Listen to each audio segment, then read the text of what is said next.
St. Thomas University Journalism present The Basement Files. Welcome to this week's Basement Files. I'm David Bardwell. And I'm Sarah Perez, and these are the week's top stories. This year's federal budget is making waves. We look at how it might affect you. We take a look at the growing controversy over the Mactaquac Dam's end-of-life project. Our first story today is the Liberal budget. The Liberal Party made many promises after being elected last October. They recently announced their budget for this year, and Cody Peters went out to the streets to see how people reacted.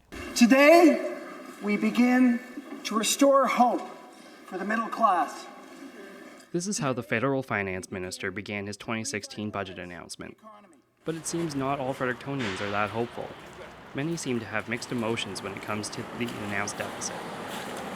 I think it's a bit ridiculous. I mean, we had a balanced budget with the Conservatives before, and we're on the track to a really positive, great government. I mean, they were doing a great job. Often fear will cause people not to spend, will cause companies not to start or invest.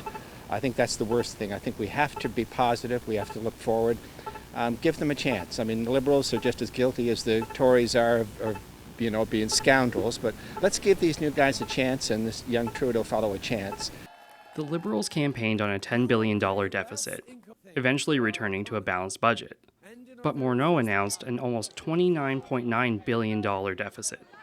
Political science professor Tom Bateman said it's common for new governments to change their campaign promises once they get in.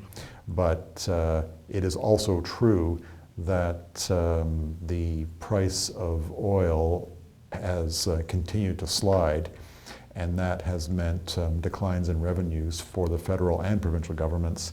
And so he has a bit of an out in perhaps staying more or less true to the spending projections, but the revenue has bottomed out, so that's why the deficit can go up. Jamie Gillies is a communications professor at St. Thomas University and is highly engaged in politics. Honestly, I don't think most Canadians care about the deficit. I think they care about the deficit in an election year if the deficit grows to such a point that it's affecting the economy. And it did seem many were not entirely engaged when it came to the issue of the federal deficit. I haven't read the budget yet. Now, how deeply you want to go into that is a question that's probably best left to the experts. But I'm not too unhappy about the budget as I understand it. So. Both Gillies and Bateman believe the Liberals primed the public for a larger than expected deficit. They pointed out a lot of changes are about branding public goodies and tying them to the Liberal Party. But still it's not clear whether or not they'll be able to balance the budget before the next election. But Gillies said even the public may not disapprove of an unbalanced budget. I think the Liberals have taken a gamble here, saying if we're going to run a deficit anyway, let's run a big one, provide and try to offer a series of programs and changes, and that's what they think the public wants. For St. Thomas Journalism, I'm Cody Peters. The future of the Mactaquac Dam remains unclear. A chemical reaction in the concrete has cut the dam's useful life short, and NB Power doesn't have clear answers about what to do with it or how to replace the power it provides. Any decision could impact many people's lives. Nathan DeLong explores all these options in a special report. NB Power has a pretty big decision to make about the Mactaquac Dam. Fix it, replace it, or tear it down. It accounts for 12 to 20% of the province's electricity grid. This isn't the first controversy involving the dam. In fact, it was born in controversy. Thousands of people were displaced before the dam came online in 1968. It cost $100 million to build. Some wondered if it should have been built at all. Many acres of farmland and small settlements were flooded by the head pond. And actually, this was our old homestead right here. This was kind of at the top of the hill. And they, of course, they didn't expropriate this side of the road, but they expropriated the house and the barns and whatever was down on this side. Larry Jewett is president of the Friends of Mactaquac Lake. And in our family, my father wasn't that old. We moved to a much better farm and so on, and it just the way the formulas worked out, he got a fair price for his property. A lot of people didn't get a fair price for the property. There's no question about it. and a lot of those people just didn't want to move. That was their village and their families, but there was no choice. It was definitely tough on them. You know, when you go through something like that in a short period, there are winners and losers, and you know, it's never perfect. Some former tourist attractions are also now underwater, including a world-renowned salmon fishing pool in Heartland, and a falls and gorge at Pokioc, and at Shagamock.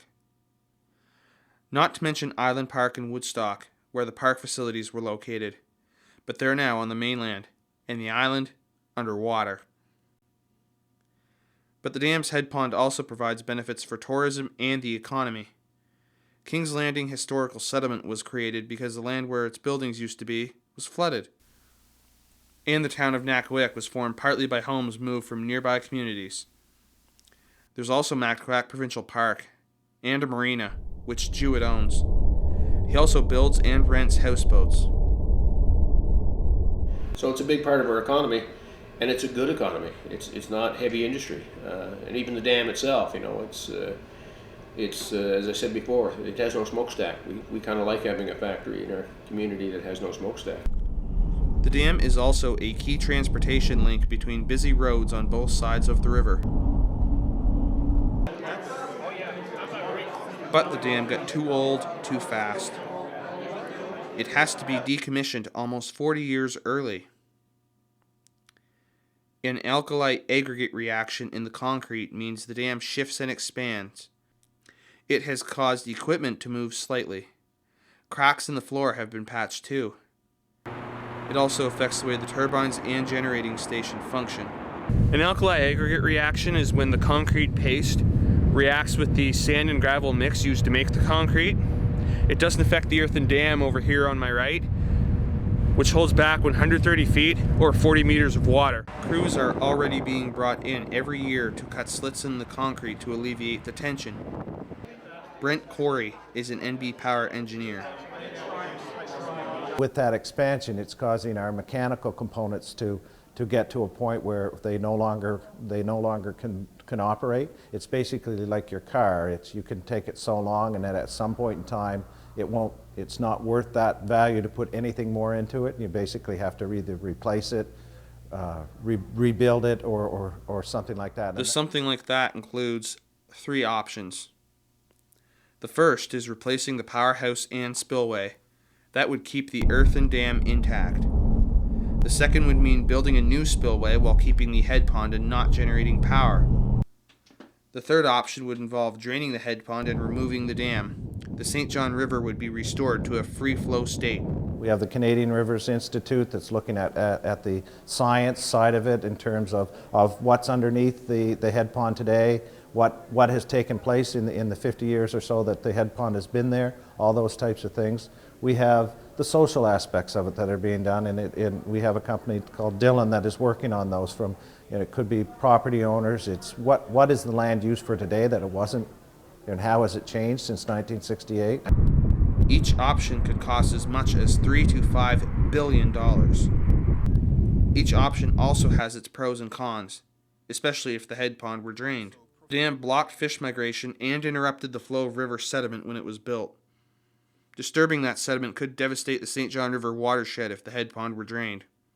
Property values and lifestyles would also be affected. In this area, of course, anyone that lives within sight of the water, it's a huge concern, not just financial, but that's their home. And in many cases as well, the people that works at the parks and all the tourism operators, it's their livelihoods.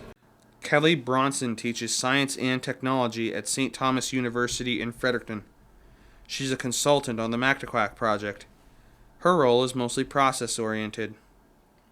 She initially favored keeping the dam and head pond intact, but now she's not so sure. It turns out that on every value component, a myriad of consequences, right? Economic, social, environmental are raised.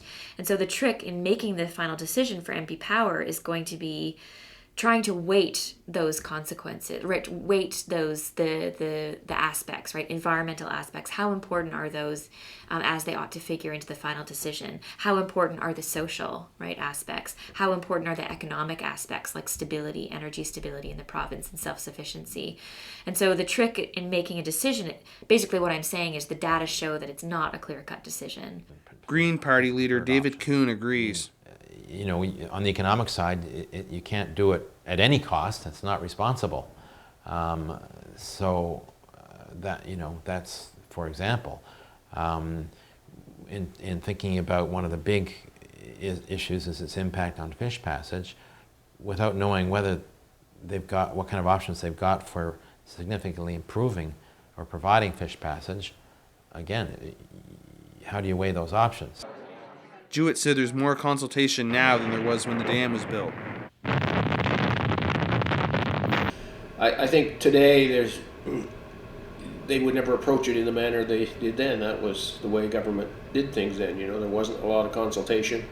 You know, government decided and off they went. Today it's much more open, much more public input. It's a completely different situation. Bronson thinks this is due to the hardship caused by displacing people back then. I can't help but think that part of the current approach is informed by the disaster, really, of the previous approach, right? The sort of disastrous social consequences of people being displaced. And yeah, it seems like it was really devastating for lots of people. And so you can't help but think that that's partly why NB Power this time is wanting to do things differently. It's also the case that times have changed. NB Power officials say there are more public consultation sessions planned for May. There's also a new discussion paper on the utility's website. NB Power's decision on its preferred option for the dam is expected later this year. The dam is projected to last until 2030. For St. Thomas Journalism, I'm Nathan DeLong. One thing that hasn't met resistance coming to America is the competitive video gaming scene. The video game Super Smash Bros. Has a fairly large following in Fredericton, and it has certainly grown in popularity. But do gamers here have what it takes to battle pros in the United States? Sean Goff takes us into a world where New Brunswick gamers fight to become a formidable presence.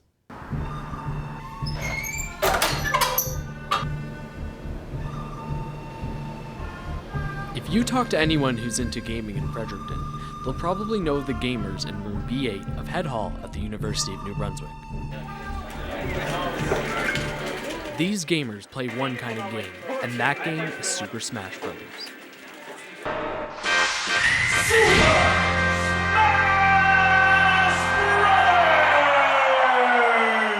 Smash Bros. Is a video game for the Nintendo GameCube, Wii, 64, and Wii U.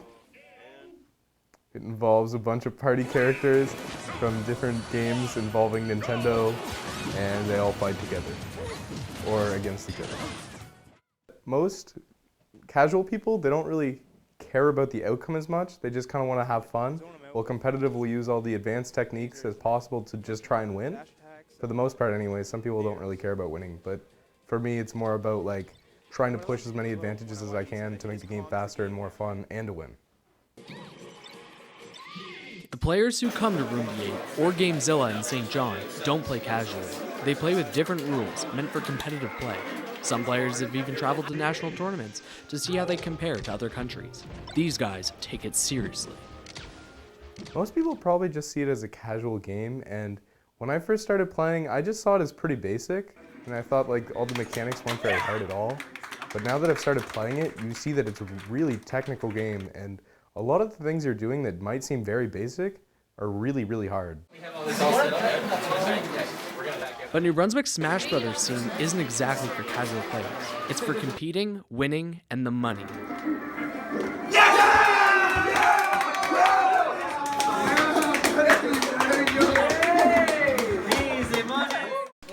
Tournaments have been happening throughout the province for more than 2 years now. Tournaments in St. John, Fredericton, Moncton, and even small communities like Hampton give players a chance to take their skill to the next level.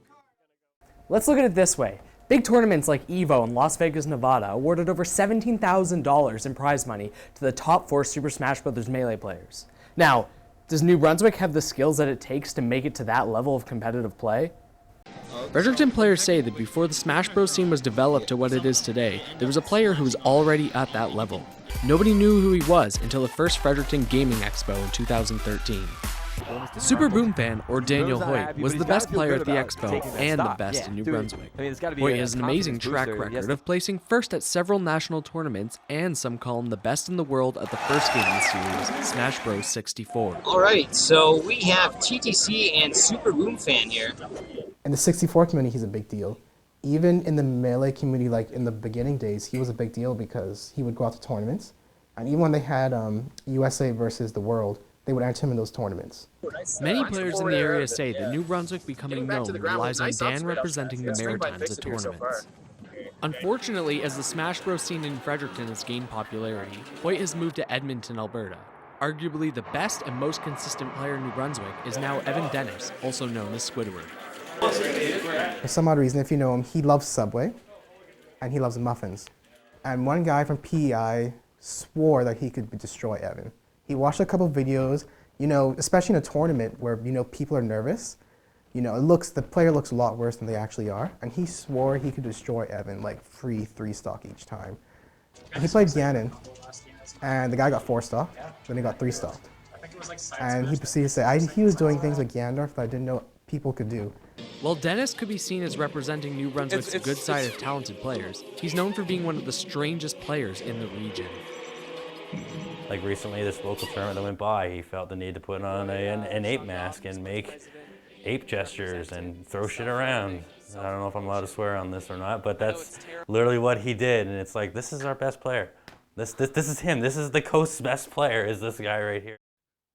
While some players don't mind his funny antics during tournaments, like farting or spouting profanity, some other players tell it like it is when it comes to Dennis. Evan is a straight up dick.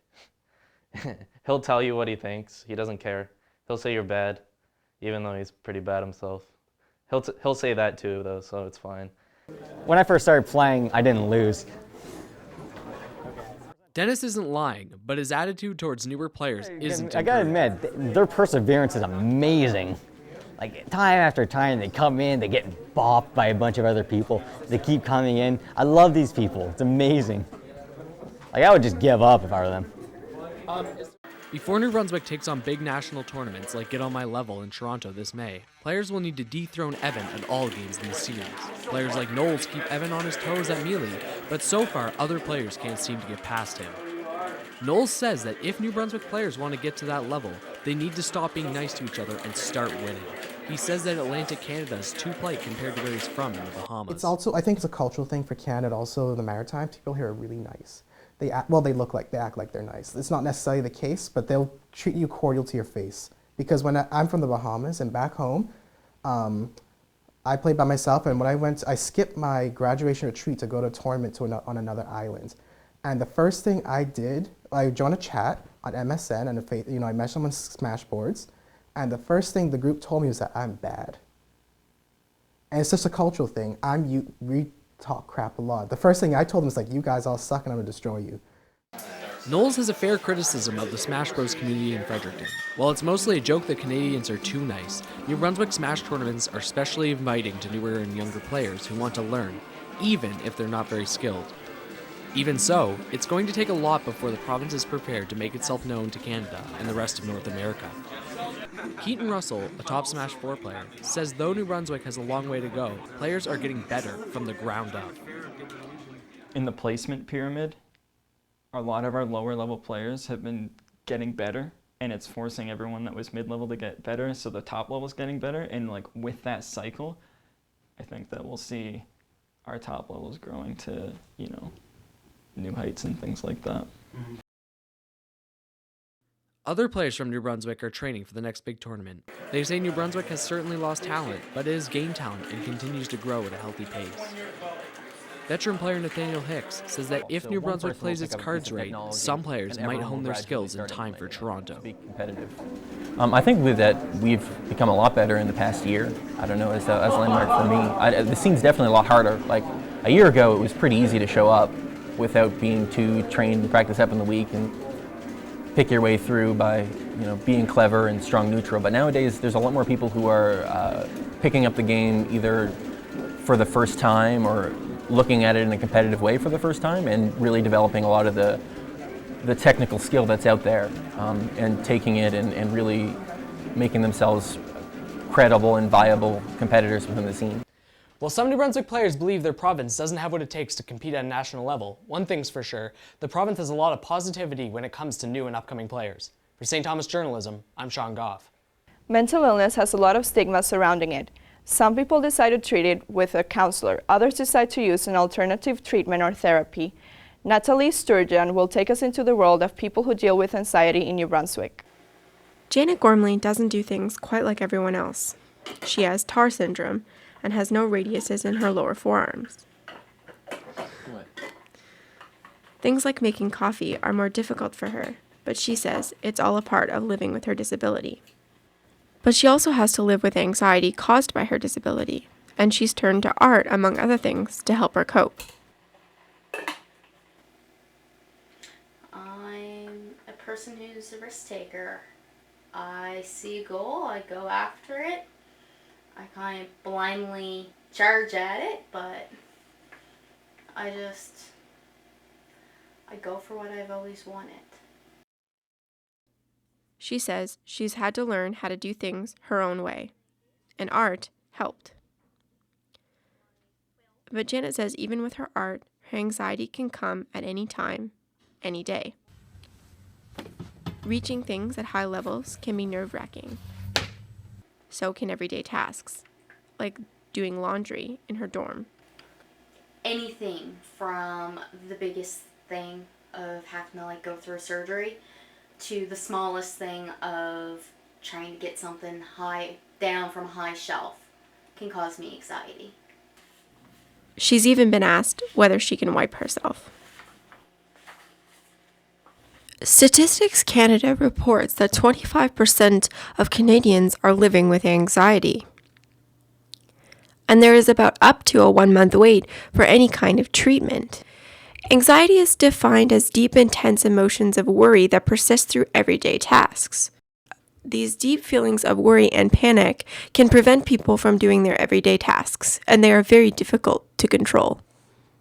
Especially when I was a child, I was moved out to a smaller rural community from St. John.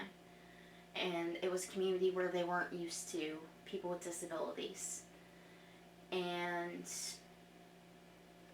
I get a lot of staring, a lot of odd looks.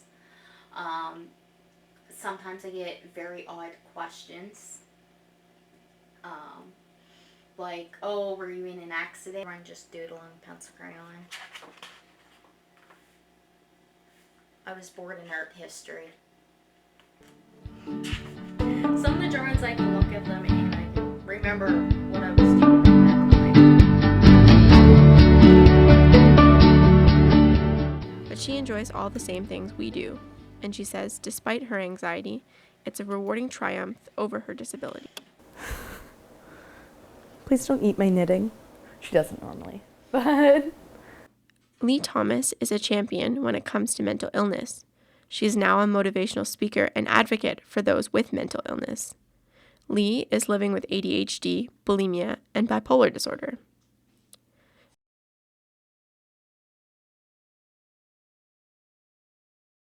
She speaks to young people around the province and in Canada about ending the stigma. She too spends time knitting and doing yoga to help her deal with her challenges. Lee also got herself a dog, a pit bull named Peyton, a fun-loving, kind of shy companion whom she says helps her a lot. But it's not what makes you who you are. So, you can still be an interesting and unique and dynamic human being and live with a mental health issue, and you can still have a mental health issue and be a unique and interesting and dynamic human being. Lee says it's about finding what makes you happy and using that to make a life a little easier. Janet does that too. She's found her own way of doing the laundry. She leans into the machine but can't reach low enough to get her laundry out. So she finds another way.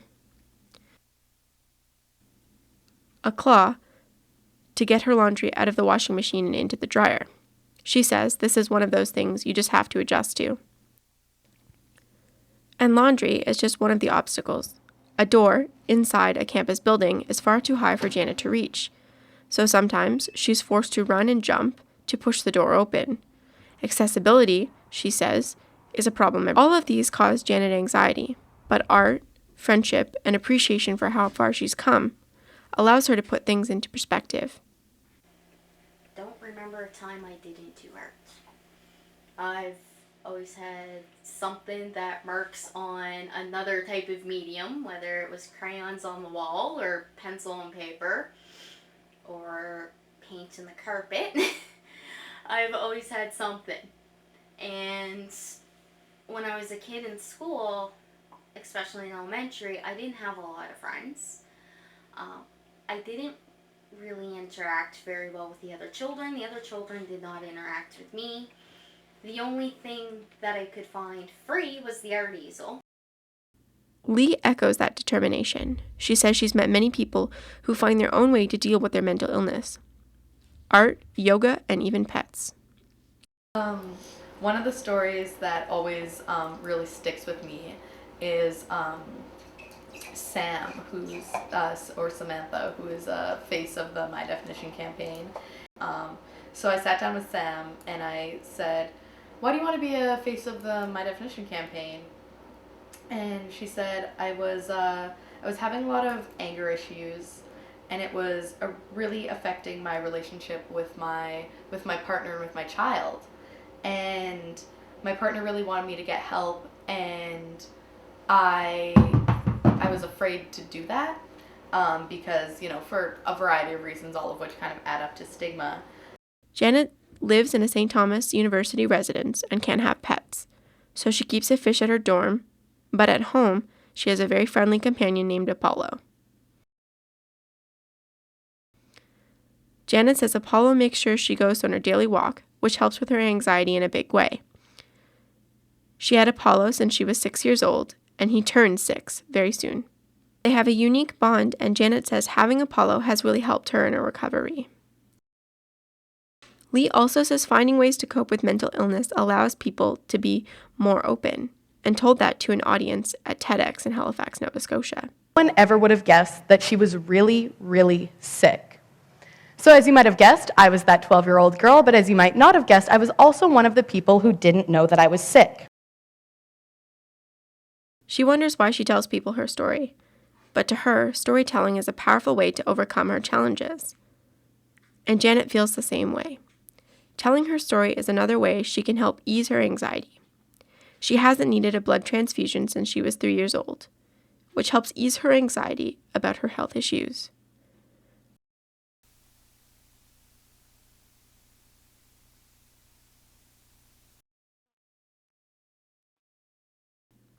Janet's pursuing a career helping those just like her. Much like Thomas, she wants to empower people into believing that there is life with physical and mental illness. Thomas is rolling out a bunch of My Definition campaigns across the Maritimes, which is a campaign designed to give awareness to people that mental illness is a part of you but does not define you, and hopes to continue inspiring those around her. Janet will be continuing at St. Thomas University, and like the survivor she is, will keep on keeping on. For Stu Journalism, I'm Natalie Sturgeon. Some of us may have seen people dressed in extravagant clothes, but who are they and what are they doing? What we don't know is the amount of effort these people do in order to look like the characters they want to look like. Catherine Morehouse will take us into the world of cosplay and will show us what certain people do in order to look how they look.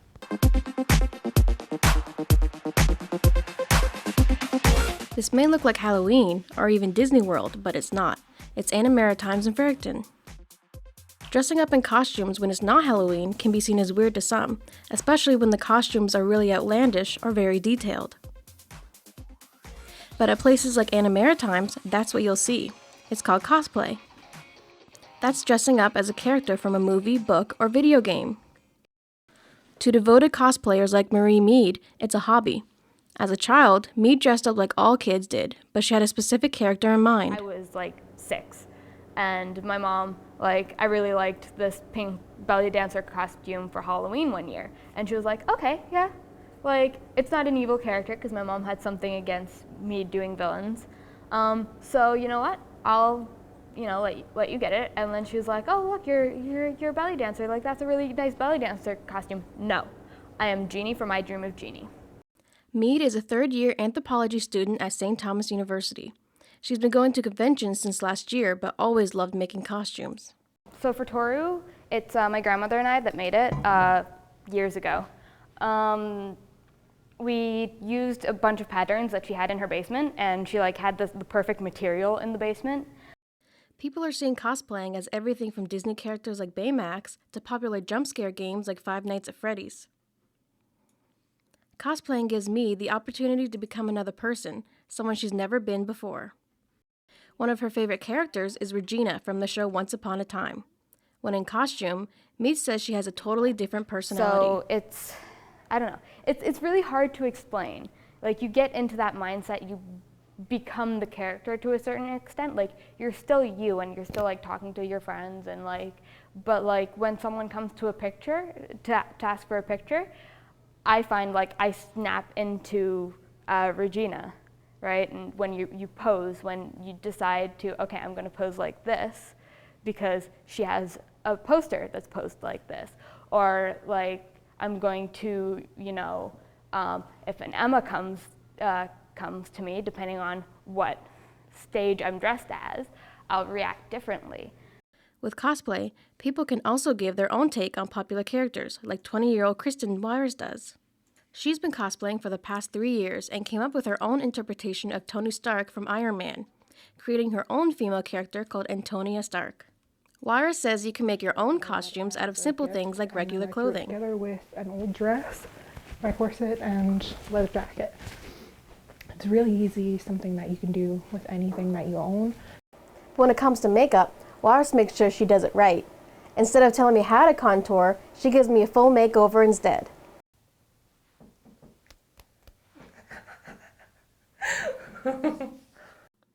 Wires use foundation, eyeshadow, mascara, and other products to enhance my face.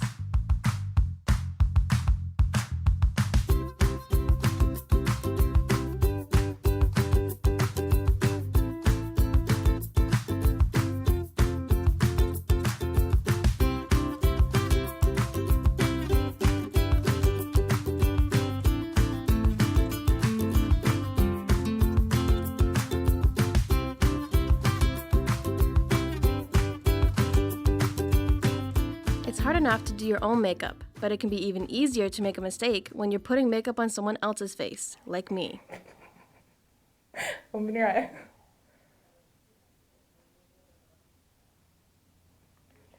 Oh my god! What the hell? After all the makeup and hard work, Wires adds the finishing touches, a wig. Costumes can be anything from simple regular clothes to detailed or custom-made outfits. However, not everyone is up for dressing up as their favorite characters. Christopher Pickard enjoys playing popular video games like minigamers, but he says he doesn't think he could dress up and go out as a character. Probably not. And mostly just for fear of being judged, I guess. Which is lame because I don't think you should judge people for doing it. They're having fun, but I would feel too weird about it personally.